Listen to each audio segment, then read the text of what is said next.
চলতি অর্থবছর শেষ হওয়ার আগেই $30 বিলিয়ন বেশি রেমিটেন্স এসেছে, যা গত অর্থ বছরের একই সময়ের চেয়ে 26% বেশি।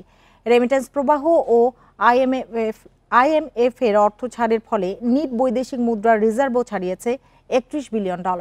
বিশ্লেষকেরা বলছেন, অর্থ পাচার নিয়ন্ত্রণ ও হুন্ডি প্রবণতা কমায় বৈধ চ্যানেলে রেমিটেন্স প্রবাহ বেড়েছে। টালমাটাল রাজনৈতিক পরিস্থিতির মধ্য দিয়ে শুরু হয় চলতি অর্থবছর।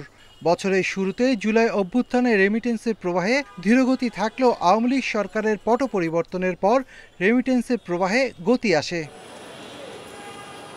চলতি মাস শেষ না হতেই $250 কোটি বেশি রেমিটেন্স এসেছে, যা গত বছরের একই সময়ের চেয়ে প্রায় 7% বেশি।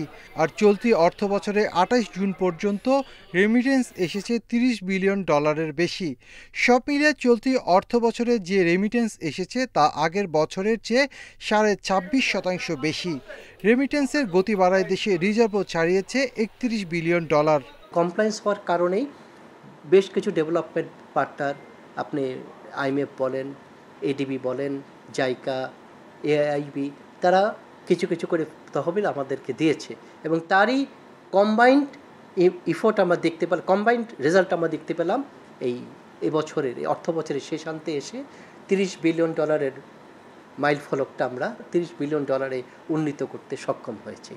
বিশ্লেষকরা বলছেন, ছাত্র জনতার অভ্যুত্থানের পর অন্তর্বর্তী সরকারের নানা পদক্ষেপে দেশের প্রতি আস্থা বেড়েছে প্রবাসীদের। তবে দক্ষ জনশক্তি রপ্তানি করার পাশাপাশি হুন্ডি কমানো গেলে রেমিটেন্স প্রবাহ বাড়বে কয়েক গুণ। আমি খারাপ মনে করব না, ডেফিনেটলি রিজার্ভ বাড়াটা খুব ভালো। ফরেন ইনভেস্টরদের বাংলাদেশের উপর কনফিডেন্স আসবে, কারণ বাংলাদেশ ওরা যখন চলে যাবে তখন বাংলাদেশ তাদের টাকা ফেরত দিতে পারবে, সেই ধরনের একটা বিশ্বাস আসবে। তো এটা তো ভালো দিক, এটা খারাপ দিক না। তবে এটা ডেফিনেটলি আবার কমতেও পারে, এক্সপোর্ট কমে যাবে, ইম্পোর্ট হবে, তখন হয়তো আবার কমে যাবে। এটি মার্কেট ইকোনমি, এটাই নিয়ম। প্রবাসী আয়ের এই ধারা অব্যাহত থাকলে বৈদেশিক মুদ্রার সংকট মোকাবেলা করা সহজ হবে বলে মত বিশ্লেষকদের। Shafiul Alam Sujon, Independent News, Dhaka.